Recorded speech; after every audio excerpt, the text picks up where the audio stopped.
Hello दोस्तों, आपका स्वागत है।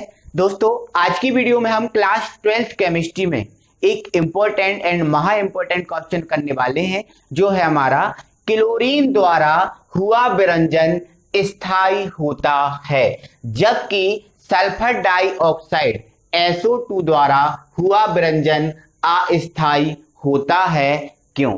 तो दोस्तों, हमसे क्वेश्चन में ये पूछा है कि जो क्लोरीन होता है, ये क्लोरीन, इस क्लोरीन द्वारा जब विरंजन होता है, मतलब किसी पदार्थ का कलर उड़ाया जाता है, रंग उड़ाया जाता है, तो वो स्थायी होता है। वो स्थायी होता है मतलब एक बार कलर उड़ गया ना, तो फिर से वो वापस नहीं आएगा, मतलब स्थायी होता है। जबकि जो SO2 है, इस SO2 द्वारा जो विरंजन होता है, वो विरंजन अस्थायी होता है।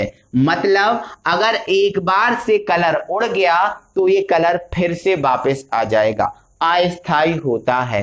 क्यों होता है ऐसा, ये हमसे पूछा गया है। तो दोस्तों, मैंने आपको पिछली वीडियो में क्लोरीन के विरंजन की क्रिया आपको बताई थी, जो आपको समझ में आ गई थी, और यदि आपने नहीं देखी तो वीडियो के डिस्क्रिप्शन में उसका लिंक दिया है, आप उसको देख लेना। ठीक है, तो आपको मैं बताता हूं। तो दोस्तों, जो क्लोरीन होता है, इस क्लोरीन की जो विरंजन क्रिया होती है, वो ऑक्सीकरण द्वारा होती है। किसके द्वारा होती है? ऑक्सीकरण द्वारा होती है। मतलब इसका क्या है? मतलब इसका दोस्तों ये है कि जब क्लोरीन, जो क्लोरीन है, किसी फूल फल पत्ती का कलर उड़ाता है, तो ये क्लोरीन उस फूल फल पत्ती की नमी, मतलब जल से क्रिया करके एक नवजात ऑक्सीजन उत्पन्न करता है। एक नवजात ऑक्सीजन उत्पन्न करता है। अब नवजात ऑक्सीजन उत्पन्न करता है,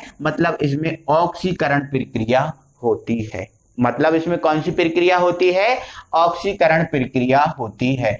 तो जिसमें ऑक्सीकरण प्रक्रिया होती है, ऑक्सीकरण प्रक्रिया द्वारा यदि किसी पदार्थ का रंग उड़ता है, तो वो प्रक्रिया स्थायी होती है। मतलब उस प्रक्रिया में एक बार जब रंग उड़ गया तो फिर से वो रंग वापस नहीं आएगा।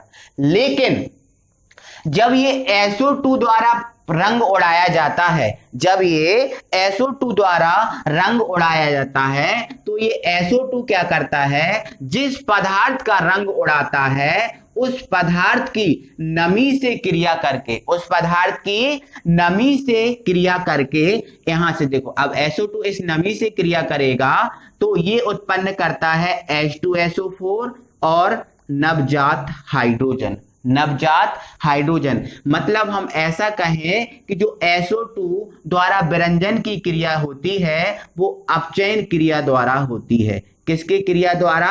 अपचयन क्रिया द्वारा। क्यों? क्योंकि जो SO2 है, वो जल से क्रिया करके नवजात ऑक्सीजन उत्पन्न करता है।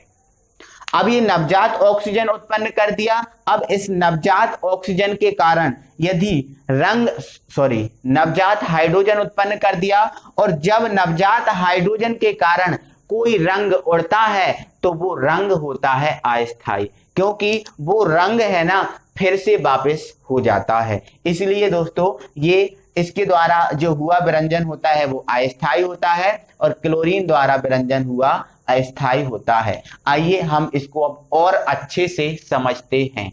तो आइए दोस्तों, हम इसको और अच्छे से समझते हैं। समझो, तो जो क्लोरीन है, क्लोरीन की जो विरंजन क्रिया होती है, मतलब रंग उड़ाने की क्रिया होती है, ये नमी H2O की उपस्थिति में ऑक्सीकरण क्रिया द्वारा होती है। मतलब ये जो क्लोरीन है, वो नमी की उपस्थिति में ऑक्सीजन उत्पन्न करता है, नवजात ऑक्सीजन उत्पन्न करता है। इसीलिए ये जो क्रिया होती है वो स्थायी होती है। अब इससे क्या मतलब, इससे स्थायी होने का क्या मतलब, उस चीज को भी आप समझो। देखो, सबसे पहले क्या होता है दोस्तों, जो क्लोरीन होता है, वो क्लोरीन क्या करता है? इस नमी की उपस्थिति, मतलब इस जल की उपस्थिति में, मतलब जिस पदार्थ पे भी ये गिरेगा, उस पदार्थ की नमी से क्रिया करेगा, और H2 और Cl2 मिलकर क्या बना लेंगे? HCl बना लेंगे, और उस पदार्थ पर, उस रंगीन पदार्थ पर क्या उत्पन्न कर देगा?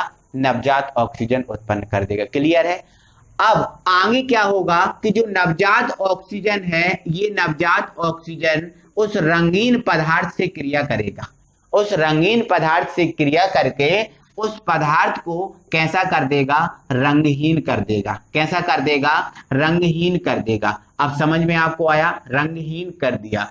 तो आप इतना समझिए, इस नवजात ऑक्सीजन ने इस रंगीन पदार्थ को रंगहीन किया, मतलब कहीं ना कहीं इस रंगहीन पदार्थ में नवजात ऑक्सीजन उपस्थित है, जो आपको दिख नहीं रही। क्लियर है कहानी? नवजात ऑक्सीजन इसमें उपस्थित है, क्योंकि इसने ही तो ऐसा किया, तो मतलब आपको इसमें भी नवजात ऑक्सीजन उपस्थित है, जो आपको दिख नहीं रही। तो क्या होता है दोस्तों, अब ये जो नवजात ऑक्सीजन है, नवजात ऑक्सीजन को यदि हम ऐसा ही ओपन कर दें, तो आपको पता है वायुमंडल में हाइड्रोजन तो होती नहीं है। देखो, ये पूरी प्रक्रिया हुई किसके कारण? इस जल के कारण हुई, इस नमी के कारण हुई। यदि ये नमी होती ही नहीं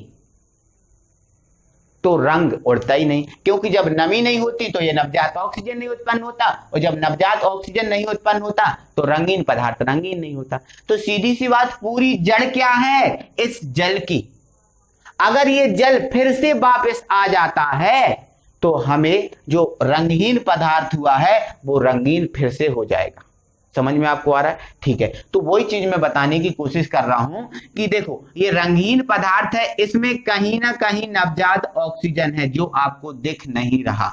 तो जैसे ही हम इस रंगीन पदार्थ को ओपनली ऐसा ही खुला छोड़ देंगे वातावरण में, तो आपको पता है वातावरण में हाइड्रोजन होती नहीं, वायुमंडल में हाइड्रोजन होती नहीं। तो इसके साथ जो नवजात ऑक्सीजन है वो वायुमंडल में उपस्थित हाइड्रोजन से क्रिया ही नहीं कर पाएगा, क्योंकि उसके पास तो हाइड्रोजन होती ही नहीं है।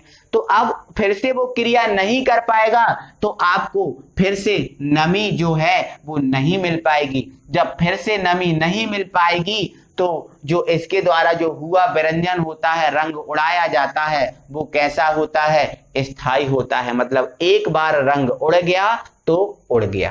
क्लियर है कहानी? ठीक है।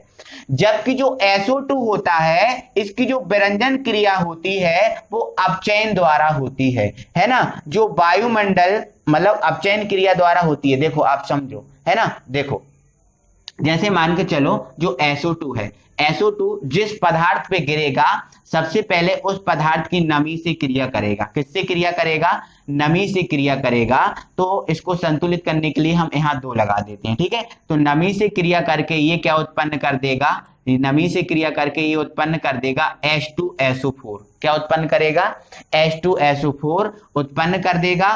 और इसमें नवजात हाइड्रोजन को, मतलब जिस नमी से क्रिया कर रहा है उस नमी से क्रिया करके उसी पे H2SO4 उत्पन्न कर देगा, और उसी पे आपको ये नवजात हाइड्रोजन उत्पन्न कर देगा। नवजात हाइड्रोजन उत्पन्न कर देगा। तो अब ये नवजात हाइड्रोजन क्या करेगा? अब ये नवजात हाइड्रोजन क्या करेगा दोस्तों, कि जो भी रंगीन पदार्थ, मतलब जिस कलर का पदार्थ है उस कलर के पदार्थ से क्रिया करके उस पदार्थ को क्या कर देगा? रंगहीन कर देगा। क्या कर देगा? रंगहीन कर देगा। अब ये रंगहीन पदार्थ हो गया। अब इस रंगहीन पदार्थ जो हुआ है वो किसके कारण हुआ है? नवजात हाइड्रोजन के कारण हुआ है। मतलब कहीं ना कहीं इस रंगहीन पदार्थ में नवजात हाइड्रोजन है, नवजात हाइड्रोजन है। तो ये नवजात हाइड्रोजन है, तो ये नवजात हाइड्रोजन के कारण देखो, जैसे ही हम इस पदार्थ को, रंगहीन पदार्थ को वायुमंडल में खुला छोड़ेंगे, है ना, तो इस रंगहीन पदार्थ में जो उपस्थित हाइड्रोजन है, वायुमंडल में उपस्थित ऑक्सीजन, देखो आपको पता है वायुमंडल में ऑक्सीजन होती है, तो ये नवजात हाइड्रोजन वायुमंडल में उपस्थित ऑक्सीजन से क्रिया करती है और किसका निर्माण कर देती है? जल का निर्माण कर देती है। किसका निर्माण? जल का निर्माण करती है। तो जैसे ही जल का निर्माण हुआ तो ये जो प्रक्रिया है ये प्रक्रिया उल्टी हो जाती है। अब जब जैसे ही नमी हुई तो ये प्रक्रिया उल्टी हो जाएगी, तो रंगहीन जो पदार्थ है फिर से किस में परिवर्तित हो जाएगा?